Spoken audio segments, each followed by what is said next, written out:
안녕하세요. 책바구니입니다. 오늘은 평소에 우리가 사용하는 말에 대해서 점검해 보는 시간을 갖고자 합니다. 일상을 보내면서 사용하는 단어들이 부정적인 것이 더 많은지 긍정적인 것이 더 많은지 한번 점검해 보신 적이 있으신가요? 우리가 사용하는 단어에 따라서 우리의 생각과 감정 또한 변화가 되고 그에 따라서 우리의 일상들이 즐거운 경험이 되기도 하고 혹은 괴로운 경험이 되기도 합니다. 그렇기 때문에 평소에 쓰는 단어들이 굉장히 중요하죠. 그래서 오늘은 자주 사용하는 말에 대한 중요성을 언급한 책과 함께 이야기를 나눠보고자 합니다. 그러면 책 속으로 바로 들어가 보도록 하겠습니다. 내 안에 잠든 거인을 깨워라. 앤서니 라빈스 지음, 조진형 옮김, 씨앗을 뿌리는 사람 출판. 말은 우리를 웃기기도 하고 울리기도 한다. 상처를 줄 수도 있고 위로를 줄 수도 있다. 희망을 주는가 하면 좌절의 구렁텅이로 몰아넣기도 한다. 우리는 말을 통해 상대방에게 자신의 고상한 뜻을 알릴 수도 있고 마음속에 깊이 숨어있는 욕구를 표현할 수도 있다.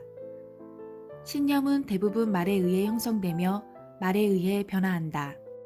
그런데도 사람들 대부분은 자신이 사용할 말을 아무 생각 없이 선택한다. 자신이 가진 가능성의 미궁 속을 생각 없이 목류병자처럼 떠돌아다니는 셈이다. 현명하게 선택하기만 해도 말이 얼마나 큰 힘을 발휘하는지 깨달아야 한다.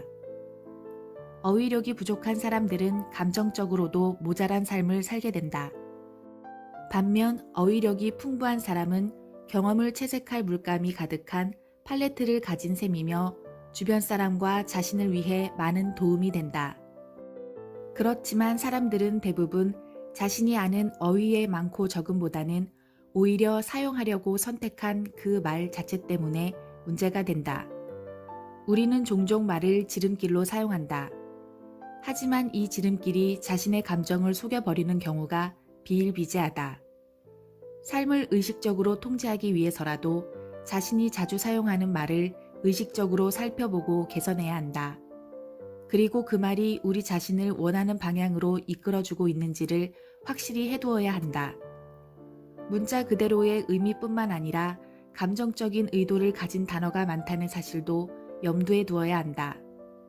예를 들어, 내 머리 모양이 정말 싫다. 직장이 정말 싫다. 뭔가를 해야 하는 게 정말 싫다. 등 당신이 무엇가 정말 싫다. 무엇가 정말 마음에 안 든다. 는 표현을 습관적으로 쓴다면 한번 생각해보라. 이 말은 무엇가 더 좋다고 말할 때에 비해 부정적인 감정을 더욱 부추기지는 않는가? 나는 여러 해 동안 사람들과 이야기하면서 단 한마디의 말로도 변화가 일어나는 것을 목격했다.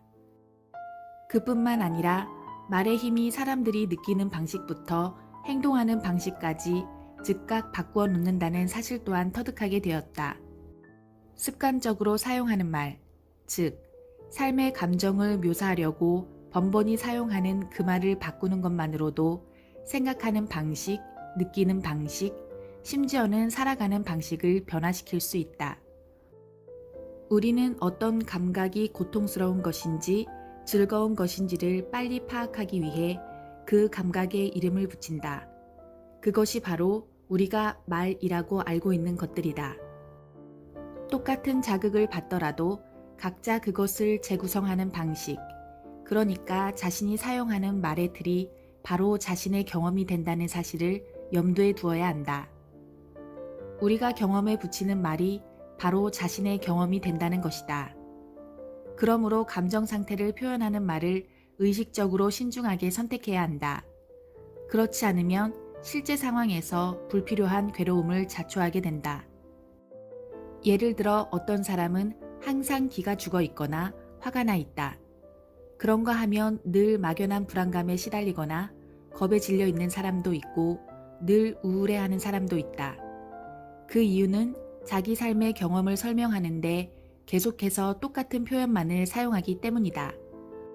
우리 신체가 느끼는 감각을 좀 더 신랄하게 분석하고 사물을 좀 더 창의적으로 평가한다면 경험에 새로운 이름을 붙여 자신이 느끼는 감정 자체를 바꾸어 버릴 수도 있다. 삶을 바꾸고 더 나아가 운명을 개척하려면 사용하는 말을 신중하게 선택해야 하며 사용할 수 있는 어휘의 폭을 넓히기 위해 끊임없이 노력해야 한다. 일상에서 사용하는 말을 바꿈으로써 삶의 감정 패턴을 바꿀 수 있다. 더 나아가 말을 바꿈으로써 행동의 틀과 방향뿐만 아니라 궁극적으로는 자신의 운명까지도 바꿀 수 있다. 혹시 사용하는 말들이 활력을 빼앗는 것이라면 그 말을 절대 사용하지 말고 대신 활력을 주는 말을 사용하라. 그러면 자신에게 도움이 되지 않는 감정 패턴에서 탈피해 웃음을 되찾을 수 있으며 완전히 다른 느낌을 경험할 수도 있다. 또한 삶에 대해 훨씬 중요한 질문을 던질 수도 있다. 예를 들어보자. 아내와 나는 둘 다 쉽게 흥분하는 성격이다. 결혼 초기에 우리는 종종 논쟁을 벌이곤 했는데 우리는 그것을 격렬한 싸움이라고 불렀다. 하지만 경험에 붙이는 이름이 그 경험을 바꾸는 힘이 있다는 사실을 알게 된 이후 우리는 이러한 싸움을 활발한 토론이라고 부르기로 했다. 그러자 놀랍게도 그것에 대한 우리의 개념 자체도 바뀌었다. 활발한 토론에는 싸움과는 다른 기본 원칙이 있었고 감정적인 강도 또한 분명히 달랐다. 그로부터 7년 동안 우리는 예전의 싸움과 연계되어 있던 그 습관적인 긴장 상태로 돌아간 적이 없었다. 나는 수식어를 사용하면 감정을 훨씬 더 부드럽게 조절할 수 있다는 사실을 알게 되었다.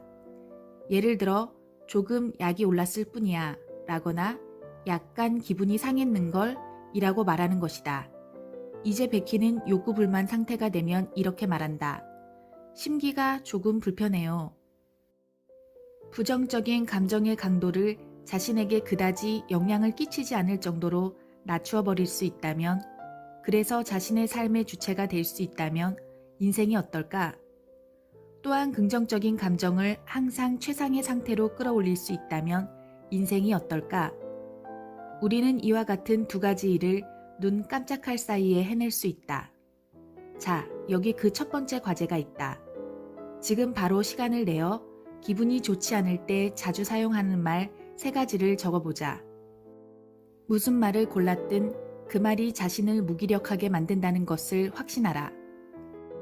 바꾸어야 할 말을 찾아보려면 내가 지속적으로 느끼는 부정적인 감정에는 어떤 것이 있을까 하고 자신에게 질문을 던져보라. 이제 3가지 단어를 골랐으면 재미있는 놀이를 하나 해보자. 자신의 감정 상태가 미친 듯이 화난 상태가 되었다고 가정한다. 그 화난 상태에서 벗어날 수 있는 새로운 단어를 생각한다. 혹은 화를 조금이라도 누그러뜨릴 수 있는 단어를 생각해 본다.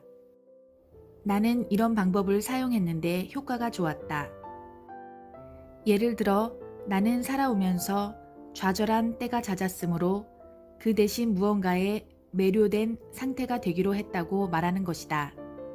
또한 나는 이 일을 해야만 해 하고 말하면서 압박감에 시달렸다. 나 자신이 얼마나 운 좋은 존재인지 상기시켜주고 싶었고 말을 바꾸면 정말 내 경험도 바뀌었기 때문에 나는 이 일을 해야겠어 하고 말하기 시작했다. 해야만 하는 일 대신 해야 할 일이 생긴 것이다.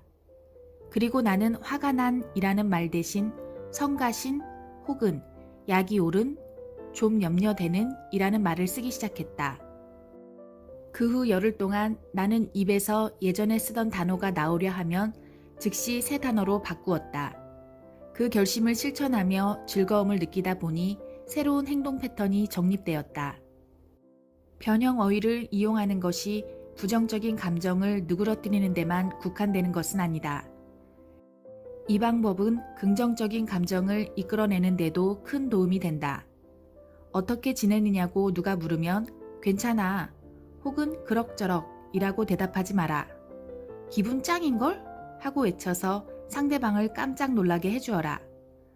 단순하게 들릴지 몰라도 이 말은 우리의 신경체계의 새로운 패턴, 즉 즐거움을 향한 새로운 신경고속도로 같은 것을 만들어낸다. 지금 즉시 기분 괜찮아, 기분 좋아, 잘 되고 있어, 같이 그냥 괜찮은 감정을 표현할 때 일상적으로 사용하던 단어 3가지를 적어보라.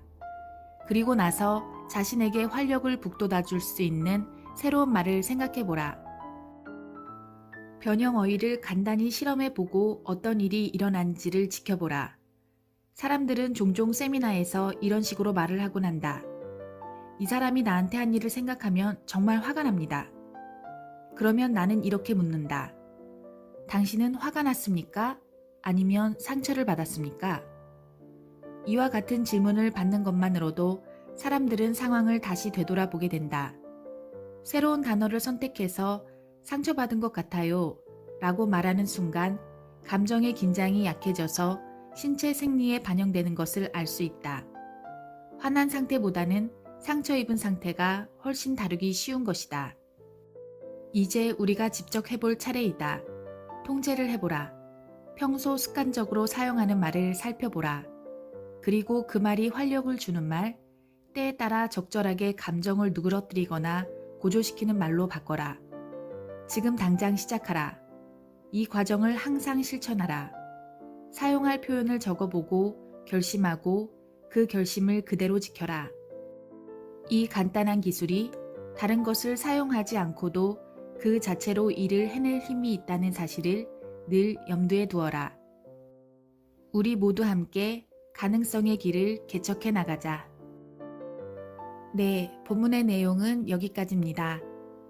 평소 내가 사용하는 단어들을 살펴보시고 혹여 부정적인 단어를 많이 사용하고 있다라면 그것을 전환할 수 있는 긍정적인 단어들을 찾아보시고 삶에 적용해 보면서 더 나은 내일, 더 나은 미래를 준비해 보시기를 기원드립니다. 그러면 오늘 내용은 여기까지만 하도록 하겠습니다. 끝까지 시청해 주셔서 감사합니다. 오늘도 좋은 하루 되세요.